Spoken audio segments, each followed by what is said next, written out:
وهو خير موفق ومعين. ثم الصلاة والسلام على سيدنا محمد وآله الطيبين الطاهرين. اللهم صل على محمد واللعن الدائم على أعدائهم أجمعين.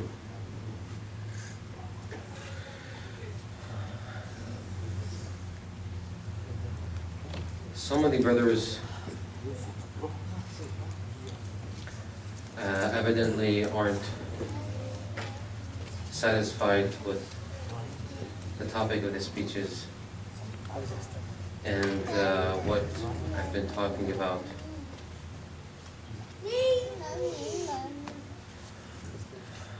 They had conveyed through one of the brothers that they would like the speeches to be more challenging, I assume more philosophically or mystically oriented.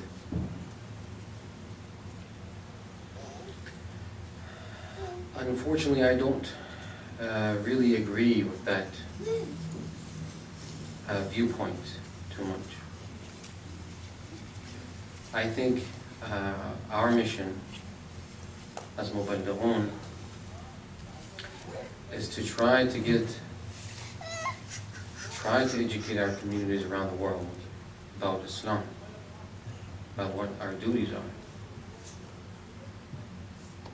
We can go on and speak about philosophy for many days, about Irfan Nadari for many days, but at the end of the day, that won't get us any closer. That won't get us any closer to God, and it won't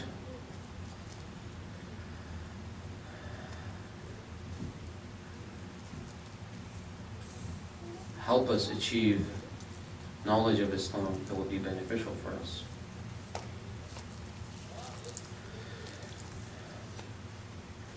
Throughout the Quran, the story of Moses is repeated how many times? The topic of hell and heaven is repeated how many times? The issue of taqwa is repeated how many times? So, I think it's actually one of the symptoms of the Western worldview, where we want something to satisfy, to be a little on the arcane side. We've seen all the movies and about all these mystical beings and existences, and we want something to satisfy that aspect. I think our main purpose and mission, inshallah ta'ala, should be to help our communities grow, not to make a good show, not to make good clips on YouTube. And unfortunately, I'm not a good speaker, so you can either bear my speeches or I do not insist to take up your time. Although I am open to the suggestions that the brothers have, and if you think that there is some other topic that may be more beneficial to the community, not just a matter of challenging, something that is actually more beneficial, and open to your suggestions, and inshallah we can consider those suggestions. Please recite a salawat. Allahumma salli ala Muhammad wa ali Muhammad. Please recite another salawat. Allahumma salli ala Muhammad wa ali Muhammad. Allahumma salli ala Muhammad wa ali Muhammad. So the topic I started was about Imam Mahdi. Ajalallah ta'ala farajahu sharif. We talked about the benefits of his existence while he is in occultation. Yesterday we talked about the circumstances surrounding his birth and how those led to his going into occultation. Today, I would like to say a few words concerning the state of the Shia during the age of occultation, during the Asr al-Ghayba, inshallah ta'ala, and then we'll continue with it tomorrow.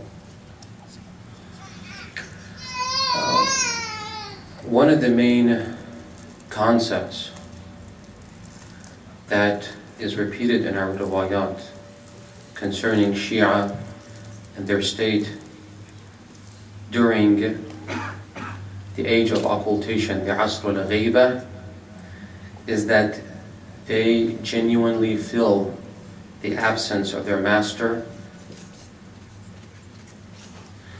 that they feel the pain, that their life is made difficult on that account. And so they don't just go about living normal lives like anyone else.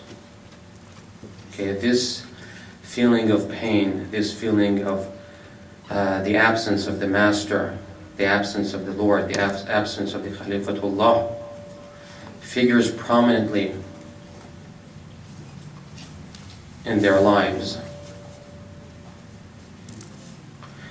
And this is one of the determining factors of the Shia during the age of occultation.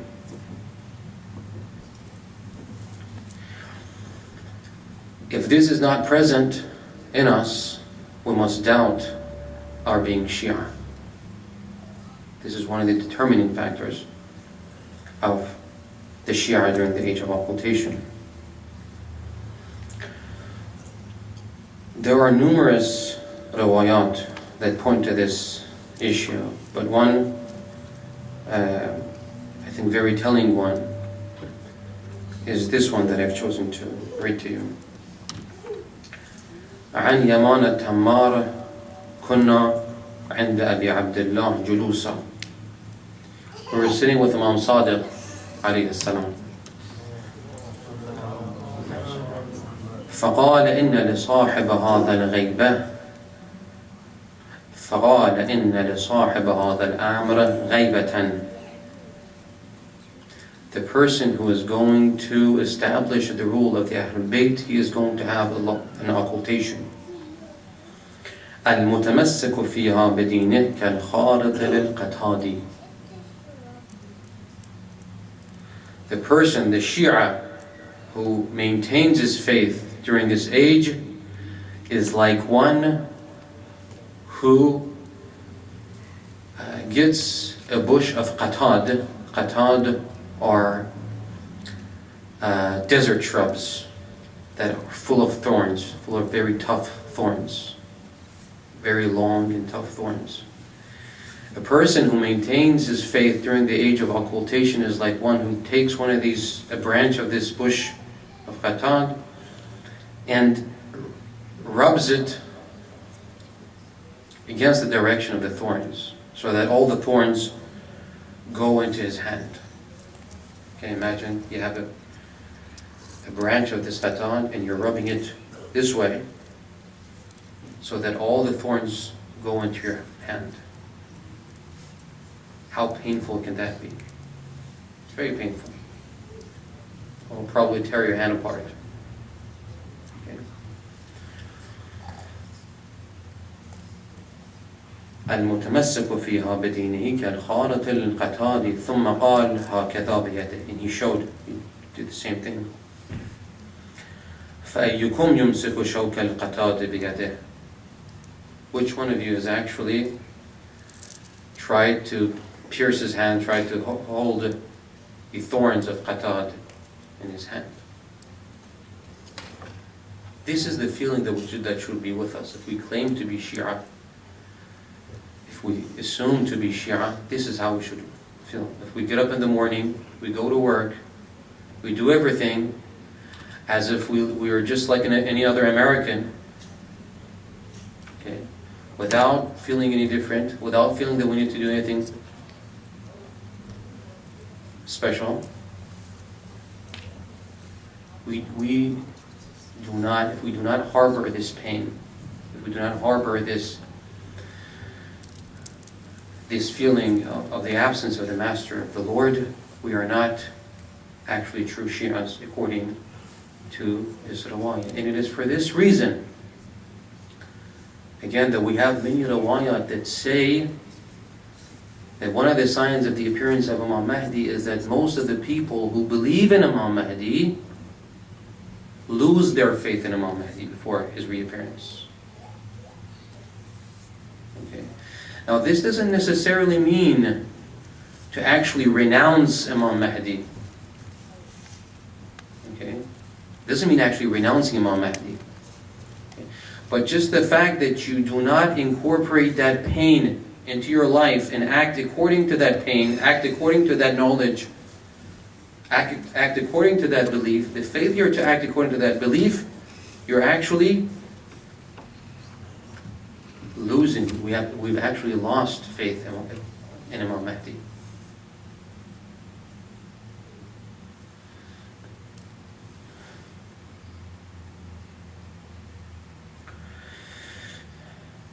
This riwayah is from Imam Hassan al-Askari. قال أحمد بن إسحاق. It's a lengthy riwayah. I've chosen only 2 lines of it here. قال أحمد بن إسحاق قال أبو محمد الحسن العسكري إن غيبته لتطول. The occultation, the absence of Imam Mahdi is going to last for a very long time. حتى يرجع عن هذا الأمر أكثر القائلين به. Most of those who assume to believe in Imam Mahdi, they will lose faith. فلا يبقى إلا من أخذ الله عهده بولايتنا. Only those who hold fast to their ahd, to their mithaq, to their pledge with God concerning the love and the authority of the Ahlul Bayt. And وَكُتَبَ فِي قَلْبِهِ الْإِيمَانِ. And faith has been written in his heart. وَأَيَّدَهُ بِرُوحٍ مِّنْهَا. And those who are helped by God, or maintained by God, only these people will maintain faith in Muhammad. And again, we don't necessarily have to understand this as meaning that we verbally renounce Imam Mahdi. If we do not coordinate our lives in a way that is consistent with the belief in Imam Mahdi, with the love of Imam Mahdi, we do not actually believe. When you believe in something, that you believe if you don't work, you're not going to have money, you're going to lose your life. That is a genuine belief. You act according to that belief. All beliefs have practical ramifications. They have athar. They have consequences. So if we truly believe in Imam Mahdi, if we truly feel the pain of his absence, we must coordinate our lives in a way that would actually reflect this belief.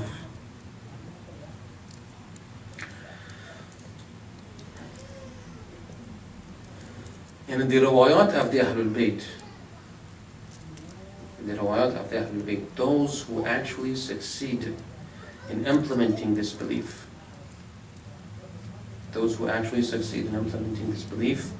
they are considered the best people of all time because of the difficulty of the times, because of the harsh situation, because of all the obstacles that obstruct one from practicing one's faith. The riwayat of the Ahlul Bayt tell us that those who actually implement this article of faith, this belief, they are the best people of all times. Okay? They are actually like those people who fought with Amirul Mu'mineen when he was fighting to establish the rule of God. There was this account that after the Battle of Nahrawan, when Imam Ali fought the Khawarij, those who had rebelled against Imam Ali after the account of Siffin, Imam Ali said, God bless those, or actually someone else said, God bless us, or the Shuhada who were here and who were present and who fought and who helped in defeating the Khawarij. Amir al-Mu'mineen said, and God also bless those whose fathers and forefathers are not yet born. Their fathers and forefathers are not yet born, but it is as though they are present here and fought with us here, with the Khawarij. And he was asked, who are these people? Who are these people that they're not here, they're not born yet, their fathers and forefathers are not born yet, but it is as though they are here with us fighting, and they were here with us, they fought the Khawarij. And he said, they are the ones who will be born at the end of time. They will not see their Imam, but they will have faith in their Imam, and they will await his coming. They will await his coming. They will intidar al-faraj. They will await his coming. They, although they're not here with us today, but it is as though they were here fighting alongside the army of Amir al-Mu'mineen. And this is just, it's not just, brothers and sisters, it's not just hyperbole. It's not just an overstatement. Imam Ali is not just trying to make us feel good. Why did Imam Ali fight the Khawarij? What was the cause for which Imam Ali took power in the first place? It's the same cause for which all of the Ahlul Bayt struggled. And I've mentioned this before. The reason was to establish the rule of God on earth. That's the reason why Amir al-Mu'mineen fought the Khawarij at Nahrawan. And those Shi'as who harbor this pain, who genuinely hold this belief, they are doing the same thing. They are continuing with the same struggle. They are helping to establish the rule of Imam Mahdi. And that's why Imam Ali says they are like us fighting here. Because just as he was fighting to establish the rule of God, those Shi'as who, during the age of occultation, retain their love for Imam Mahdi and cherish and harbor this pain for his absence, and they coordinate their lives in accordance with this belief in the absence of Imam Mahdi and his coming in the future, in the near future, inshallah. They are continuing with the same struggle. They are doing the same thing.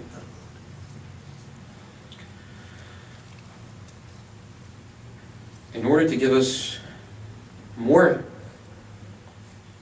courage, inshallah, and more faith in this belief, I would like to read to you this riwayah from Imam Sadiq alayhi salam. Allahumma salli ala Muhammad.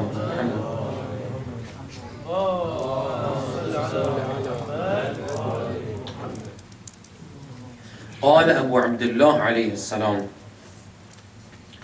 من مات منتظرا لهذا الأمر كمن كان مع القائم في فسطاته. One who dies in the age of occultation while he is actively awaiting the coming of Imam Mahdi. It is as though he is in the tent, in the military base of Imam Mahdi, ready to fight alongside Imam Mahdi. من مات منتظرا لهذا الأمر كمن كان مع القائم في فسطاته لا بل كان كالضارب بين يدي رسول الله بالسيف. More than that, it is as though he or she is with the Prophet, fighting alongside the Prophet against the disbelievers. And it is for this reason that the concept of Intidharul Faraj is so important to the Shia faith. Intidharul Faraj. As to what Intidharul Faraj is and what actions constitute Intidharul Faraj, inshallah I'm going to talk about that tomorrow. Tonight what I'd like to do for the remaining minutes of my speech is to debunk a false interpretation of Intidharul Faraj, and then tomorrow I'm going to talk about what true Intidharul Faraj is all about.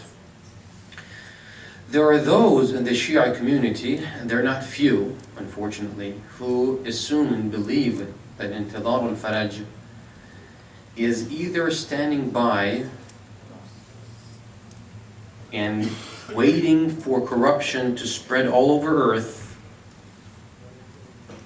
actually being happy that the corruption is spreading all over earth because they assume that this in some way hastens the reappearance of Al-Mahdi. And there are even more extreme versions of the same people who say that we must actually facilitate corruption. Why? To hasten the reappearance of Imam Mahdi.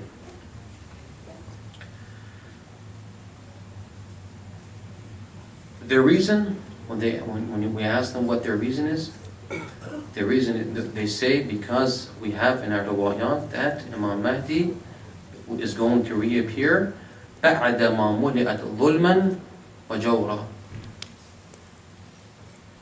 After dhulm and jawr takes place, after dhulm and jawr, after corruption and oppression takes hold of the entire world, Imam Mahdi is going to reappear. This is their main reason. بعد ما ملئت ظلما وجورا. First of all, this line of reasoning, brothers and sisters, goes against many of the ahkam that we have. Amr bil ma'ruf, nahy anil munkar, enjoining good, forbidding evil is wajib. And there's many other ahkam that obviously go against this mentality and this interpretation. But another way that we can address this fallacy is by realizing and pointing out to these people that there is nowhere in the riwayat, when you read, there is no statement where it says بَعْدَ مَا مُلِئَتْ ظُلْمًا وَجَوْرًا. The statement or the phrase that we have in our ad'iyah, in our supplications, and in our riwayat, is that is كَمَا مُلِئَتْ ظُلْمًا وَجَوْرًا. There's a big difference between the two sentences, between the two phrases. In other words, according to their interpretation, it says, this riwayah or this dua says that Imam Mahdi is going to reappear after corruption and oppression has taken hold of the entire world. According to the riwayat and the ad'iyah, we believe that Imam Mahdi is going to uphold justice and spread justice around the world, just as oppression had taken hold of the entire world. And oppression has taken hold of the entire world since the time of Imam Ali. It's not something new. It's the same thing. Corruption and sin and oppression has taken hold of the entire world. There are certain signs that are going to happen before the coming of Imam Mahdi.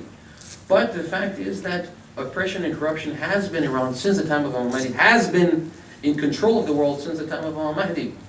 If you read the history, for instance, of Imam Sajjad, putting aside the issue of wilayah, and the fact that the Tawaqit were in charge of the government, which itself means oppression had taken hold of the world. But putting that aside, when we read the history of the Ahlul Bayt, during the time of Imam Sajjad, brothers and sisters, Medina and Mecca, I don't think we can imagine this in our time and place.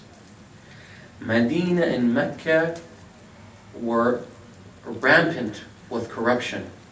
Dance gatherings, parties, during the time of Imam Sajjad. Parties were the normal thing of life. When like a singer would come from other places of the Islamic world to Medina, all of the people of Medina would gather out, would come out to the streets to greet the singer. And drinking wine and going to parties, it was the normal thing of life. Okay. There is an account of I hope I can remember all the details. There's one person who goes to court, I forget whether it's Medina or Mecca, and then he says he has an issue. He has an issue that he wants the judge to resolve, and then there has to be certain witnesses. The other side actually brings certain witnesses to court to prove this petitioner, to prove this person to be wrong. The guy who's brought his case to the court says, this witness, O judge, Ya Qadi, sir, this person that you brought to court, I've seen him drinking wine and going to, parties. You know what the Qazi tells this guy? He says, who doesn't do that? We all do that nowadays. At the time of Imam Sajjad. So the point is, brothers and sisters, the understanding, the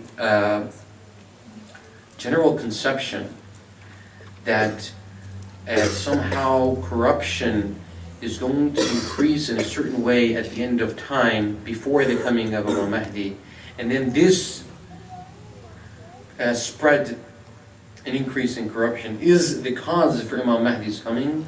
This is a false understanding of the riwayat. As I said, there is nowhere that we encounter the phrase ba'da ma wala. It's kama wala.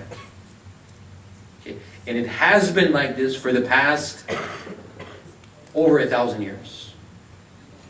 And inshallah, this will change with the coming of Imam Mahdi. So this is a false interpretation of Faraj. Those Shias who unfortunately have bought into this mentality, have bought into this reasoning, are totally erred, they're totally wrong. And inshallah, we need to understand the meaning of Faraj through the riwayat of the Ahlul Bayt themselves, inshallah ta'ala. اللهم عجل لوليك الفرج والعافية والناصرة واجعلنا من خير أعوانه وأنصاره والمستشهدين بين يديه وهب لنا رأفته ورحمته ودعاءه وصلى الله على سيدنا محمد وآله الطيبين الطاهرين.